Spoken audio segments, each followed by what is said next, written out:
नमस्ते सदावत्सले मातृभूमि। हम लोग चर्चा करने जा रहे हैं मुख्य सूचना अधिकारी उदय माहुलकर की एक आदेश की, जो दिल्ली सरकार के लिए खतरनाक है।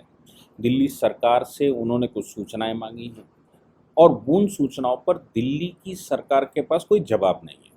मामला क्या है? एक सुभाष अग्रवाल जी ने एक इंफॉर्मेशन मांगी, एलजी के ऑफिस से मांगी, केजरीवाल सरकार के मुख्य सचिव से मांगी, डिपार्टमेंट ऑफ रेवेन्यू से मांगी। कुल मिलाकर आरटीआई के बारे में हम सब जानते हैं कि आरटीआई किसी भी डिपार्टमेंट से सरकार के मांगी जा सकती है और आरटीआई का जवाब अगर उनके पास नहीं होता है तो संबंधित कार्यालय को वो ट्रांसफ़र करने का भी प्रावधान है कि वो खुद ट्रांसफ़र करेंगे और उधर लेटर इधर जिसने इन्फॉर्मेशन मांगी है उसको फॉरवर्ड करेंगे कि हमने उक्त डिपार्टमेंट में आपकी ये जो राइट टू इन्फॉर्मेशन के तहत एप्लीकेशन थी वो फॉरवर्ड कर दी है। अगर उस डिपार्टमेंट के पास भी इन्फॉर्मेशन नहीं है तो वो जिस डिपार्टमेंट को फॉरवर्ड करेगा उसके विषय में फिर इनको चिट्ठी लिखेगा और बताएगा कि भाई मेरे पास भी इन्फॉर्मेशन नहीं है, हमने इस डिपार्टमेंट को भेज दिया है।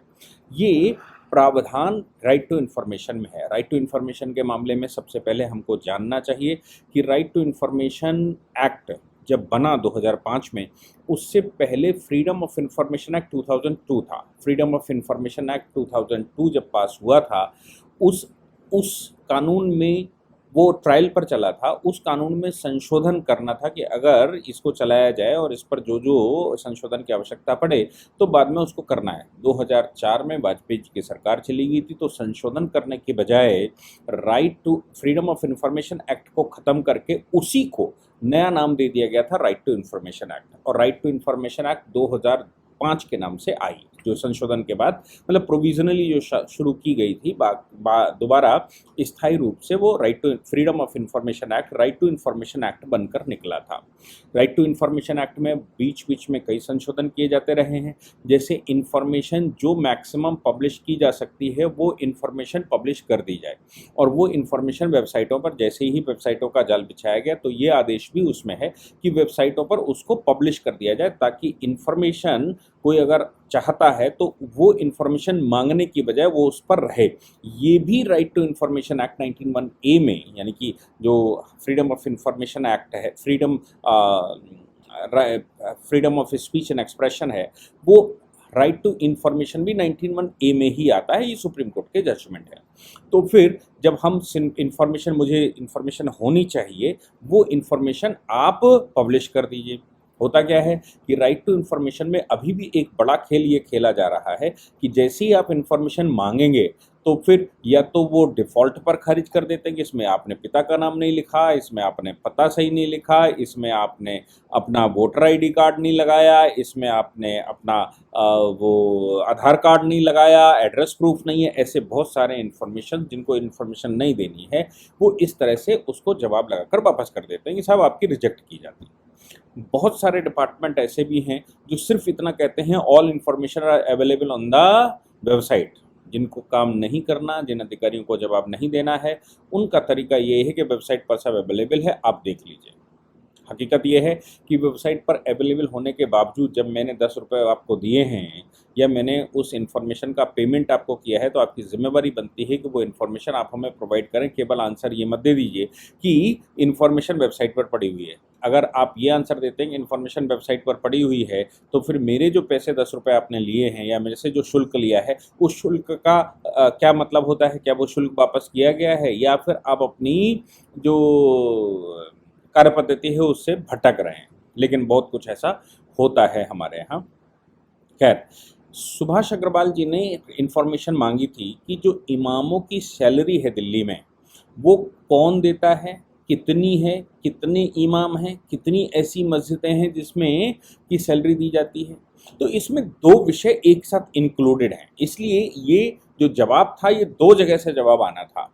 पहली बात तो ये आती है कि वक्फ बोर्ड बना हुआ है। वक्फ बोर्ड एक स्वायत्त 2013 के बाद खासतौर से एक स्वायत्त बॉडी ज़रूर बन गया है, लेकिन वो सरकार के मातहत ही आता है। तो वक्फ के अधिकारियों का अपॉइंटमेंट सरकार करती है, यानी कि वक्फ की संपत्तियों का संरक्षण करने का काम सरकार का है। 1954 में नेहरू जी ये हमको गिफ्ट में दे गए, जबकि वो संपत्तियाँ सारी की सारी सरकारी संपत्तियाँ हो गई थी। सरकार बैठ गई थी, गवर्नमेंट स्टेट हो गई थी। ऐसे बहुत सारे जजमेंट भी हैं जिसमें ये कहा गया है कि वो गवर्नमेंट स्टेट हो गई थी।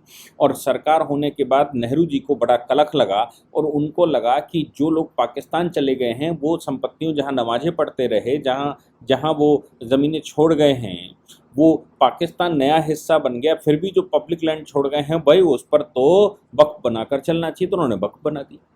अब वक्फ अगर सरकारी बॉडी है, कुल मिलाकर बात ये आती है, अगर वक्फ सरकारी बॉडी है तो फिर सुप्रीम कोर्ट का एक जजमेंट आ गया जिसमें ये कहा गया कि भाई ये जो वक्फ की मस्जिदें हैं इनमें पेमेंट करने का, जो इमाम बैठते हैं इनके पेमेंट करने की व्यवस्था करी जाए। सरकारों ने पेमेंट करना शुरू कर दिया वक्फ बोर्ड के माध्यम से। मतलब वक्फ बोर्ड भी जो इंस्ट्रूमेंटैलिटी है उसकी, वो स्टेट की इंस्ट्रूमेंटैलिटी है, यानी कि वो राज्य है। वो राज्य होने के नाते उसकी जो सैलरी है वो राज्य सरकार देती है, देती है, वक्फ बोर्ड के माध्यम से देती है। अब वो वक्फ में प्रॉपर्टियां कितनी लीगल हैं, कितनी इलीगल हैं, ये सब विवाद चलते रहते हैं। कल भी सुप्रीम कोर्ट ने परसों तमिलनाडु का एक केस डिसाइड किया और उसमें ये कहा है कि वक्फ आप अपने मन से घोषित नहीं कर सकते, किसी भी सरकारी संपत्ति पर वक्फ घोषित नहीं की जा सकती, सरकार को उस पर निर्णय लेने का अधिकार है। और आप जो सर्वे सुर्वे करते हैं वो सरकार से अनुमति ले लीजिए। जो सरकार की संपत्ति है उस पर बिना सरकार की अनुमति के अगर उसको वक्फ के लिए इस्तेमाल किया जाएगा, उसको मस्जिद के लिए इस्तेमाल किया जाएगा, उसको मजार के लिए इस्तेमाल किया जाएगा, उसको कब्रिस्तान के लिए इस्तेमाल किया जाएगा, तो वो इस्तेमाल करने के आधार पर संपत्ति वक्फ की नहीं हो जाती। संपत्ति सरकार की ही रहती है। आपको अगर अनुमति नहीं है और आपने मुर्दा वहाँ गाड़ दिया है तो सरकार को, मैं जहाँ तक समझ पाया उस जजमेंट के आधार पर, हालांकि वो जजमेंट का पार्ट नहीं है, लेकिन मेरा कहना ये है कि अगर सरकारी ज़मीन पर आपने मुर्दा गाड़ दिया और आपका कहीं और दूसरी जगह पर कब्रिस्तान है तो फिर सरकार को यहाँ तक अधिकार होना चाहिए कि सरकार उस मुर्दे को वहाँ से निकालकर जहाँ स्थान है वहाँ पर गाड़ दे।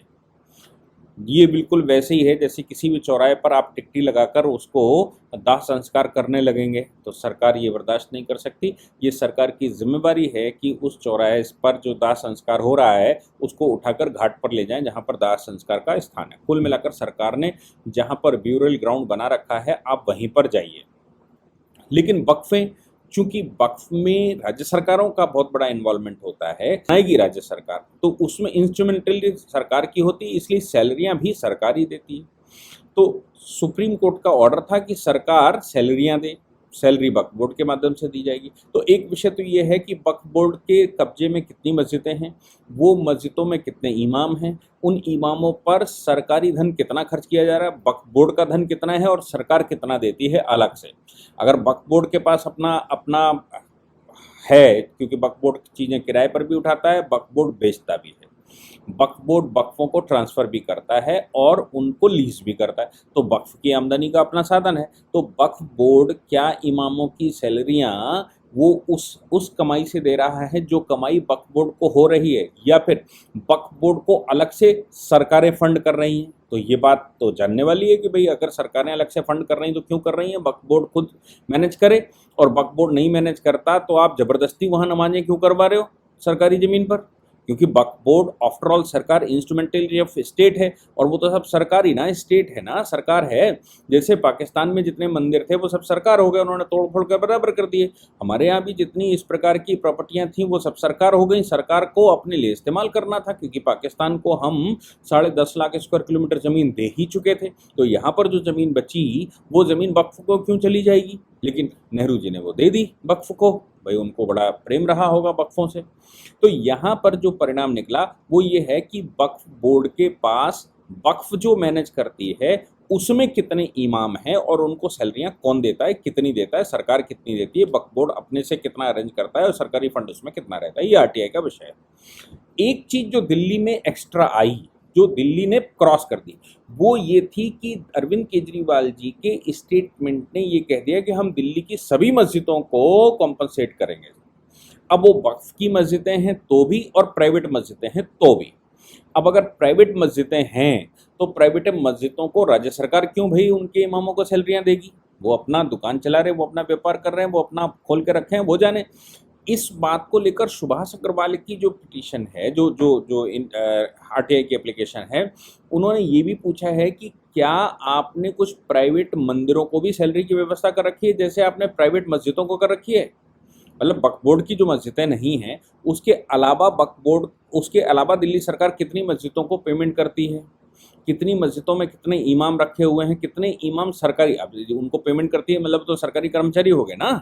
और सरकार अगर पेमेंट देती है, सरकारी कर्मचारी हो गए, गवर्नमेंट सर्वेंट हैं, वो गवर्नमेंट सर्वेंट हो गए या पब्लिक सर्वेंट हो गए, जो भी डेफिनेशन में लाएं वो हो गए, तो फिर उनकी पेंशन की भी व्यवस्था आपने करके रखी है। तो कितने मंदिरों की भी आपने इस तरह की व्यवस्था करके रखी है और कितनों को दे रखा है। ये आरटीआई दिल्ली सरकार के पास गई थी, दिल्ली सरकार के पास उसका कोई जवाब नहीं था। डिपार्टमेंट ऑफ रेवेन्यू गई, रेवेन्यू के पास कोई जवाब नहीं था।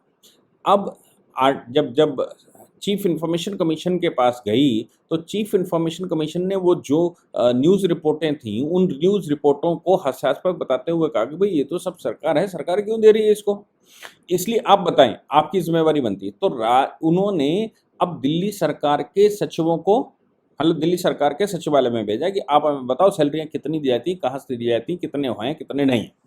दूसरी बात जो उन्होंने कहा कि आप, एक ऑर्डर सीआईसी ने किया था नवंबर 2022 में, अब आप सोचिए नवंबर 2022 और अभी मई 2023, एक महीने का टाइम होता है ऑर्डर के बाद, आपने वो इन्फॉर्मेशन नहीं दी। अभी 20 दिन का टाइम फिर से दे दिया गया और ये कहा गया है कि 20 दिन में अगर इन्फॉर्मेशन न दी तो हम अपने तरीके से जो जो जो इन्फॉर्मेशन टेक्नोलॉजी जो एक्ट में, राइट टू आरटीआई एक्ट में जो प्रावधान है उनकी शक्तियों का इस्तेमाल करते हुए अधिकारियों को तलब करना शुरू कर देंगे और अधिकारियों के ऊपर कार्रवाई शुरू कर देंगे कंटेम्प्ट की। तो अब दिल्ली सरकार उस पर जवाब दे नहीं रही है, मतलब 6 महीने से ऊपर हो गए सीआईसी का ऑर्डर किए। उससे पहले आप सोचो कि नीचे से सीआईसी जब पहुंचा होगा तो नीचे से गया होगा, मतलब सबसे पहले डिस्ट्रिक्ट फोरम पर गया होगा, फिर स्टेट फोरम पर गया होगा, तब कहीं सीआईसी के पास पहुंचा होगा, जब नीचे के फोरमों के माध्यम से भी आपने जवाब नहीं दिए होंगे तब सीआईसी, और फिर सीआईसी ने भी नवंबर में ऑर्डर कर दिए। सीआईसी के नवंबर के ऑर्डर के बाद अब मई तक आपका कोई जवाब नहीं आया, 6 महीने 7 महीने हो गए।